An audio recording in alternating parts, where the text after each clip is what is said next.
Hello, it's time to start hacking.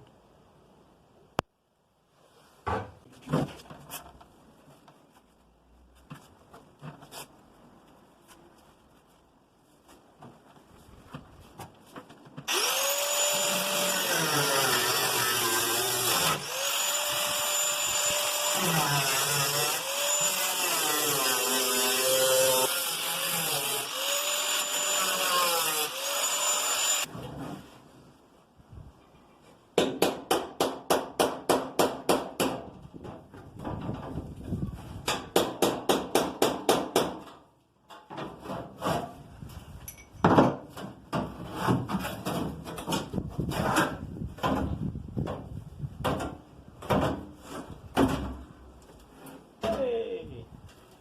Good old space. Right then, so what have I been up to lately? The car, I had flipped it onto its side and basically done loads of welding on the passenger side underneath, all sort of chassis leg repair sort of stuff. And then that took days and days and days and was very, very tedious. There's still more to do, but it's not worth doing anymore till I cut it in half. So I've now marked out where I'm going to cut, lied down in the car, checked that it's my height plus a bit more, and that I can have the boot shut and my feet will still fit and all that sort of thing.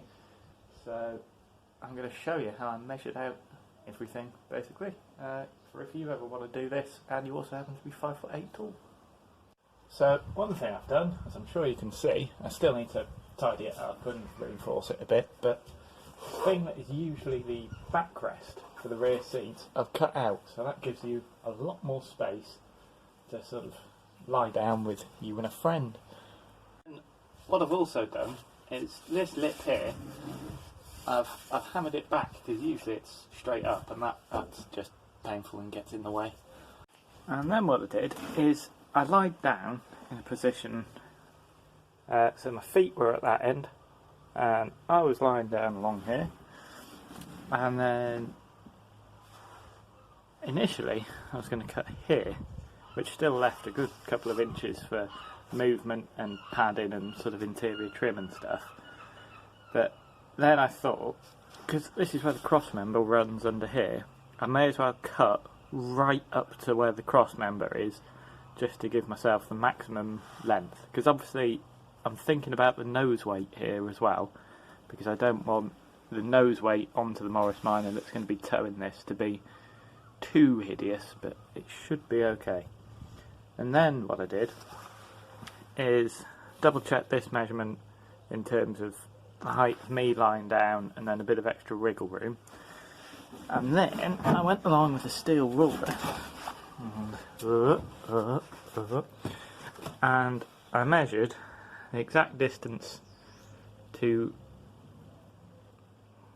I'll start that again. So I drilled this exploratory hole down here to check how close that was to the chassis, the cross member, and that goes right onto that cross member. I don't know if you'll be able to see, but there's a cross member that goes all the way along the underneath of the car. And obviously, if I'm cutting into the centre of that, it's going to be a whole heap of trouble. So I made sure that I was just sort of a quarter of an inch to the left of that. Marked that, double checked I still fitted and everything was good. Then measured that gap from the back of the heel plate all the way along, and then just joined the dots. And it might not look like it on the video, but all that is a nice straight line. Now then, how did I do the roof? So, you can probably see what I did here. So what I did was I roughly sort of eyeballed that line up to the roof. It doesn't matter if it's a little bit forwards or a little bit back, it's just as long as it's cut in a straight line, that's all I'm worried about. On both sides I triangulated it up to that hole, up to there, and down to there as well, and checked that that measurement was exactly the same on both sides. So over on this side, again I triangulated from there up to there, and from the same hole up to here as well. And for anyone who's interested, it was 72 centimetres from there to there, and 73 from there to there. That's the same on both sides. Along the floor, just to be awkward, that's 21 3/4 inches from the heel plate to that line.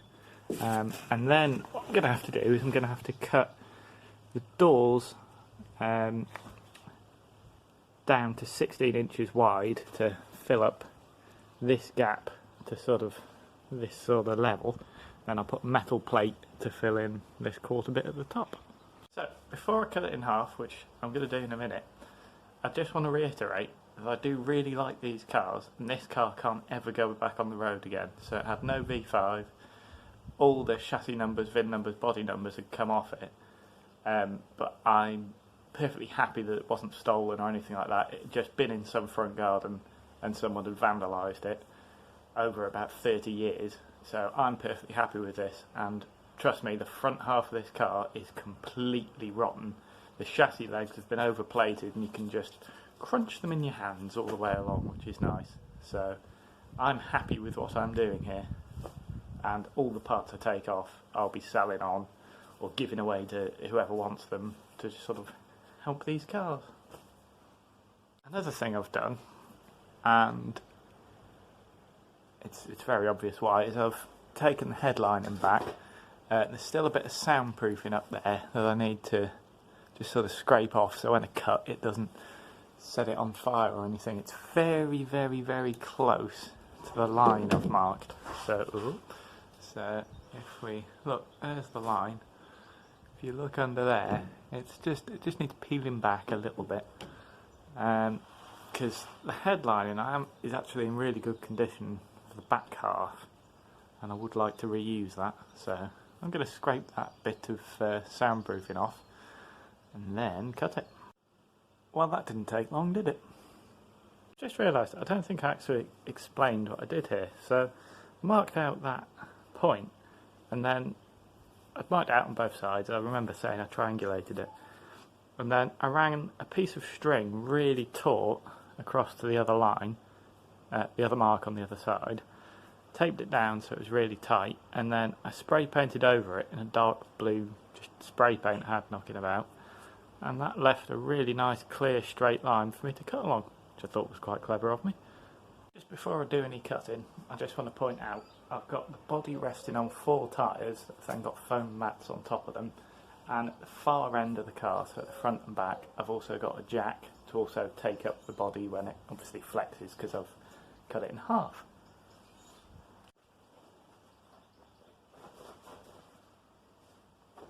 Well, there's no turning back now.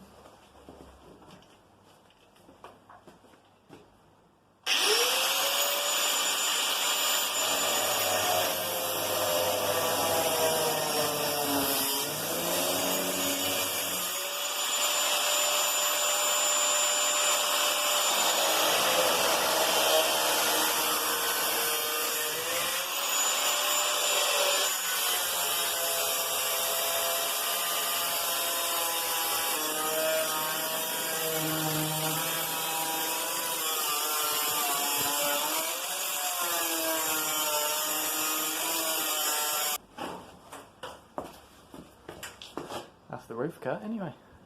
So this was the only bugger up we had.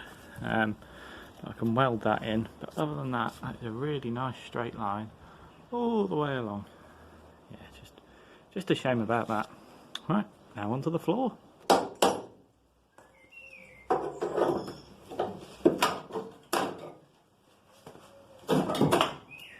There we go. I don't need to do that the other side because the other side's so rotten that it's already fallen off.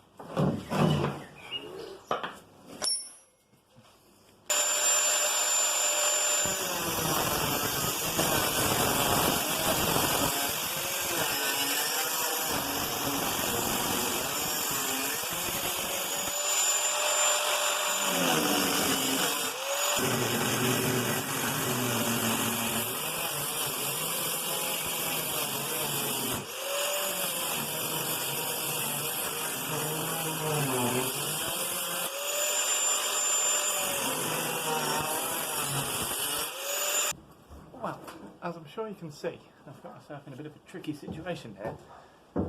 Here's a wall, and here's where I need to cut, and I need to get under there to cut it. So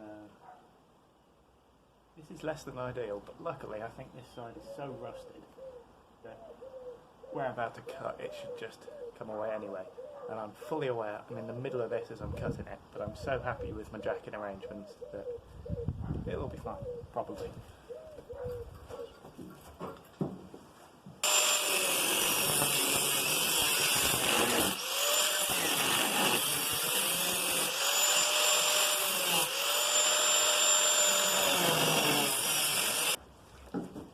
I also realised I need to mark the line down here, so I'll just do that.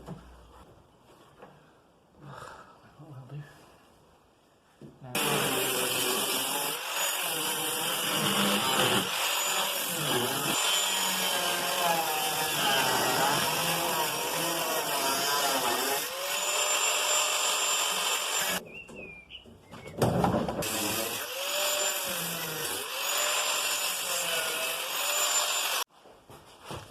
So, it would appear I've cut all the way through, and the centre section of the floor is definitely all the way through.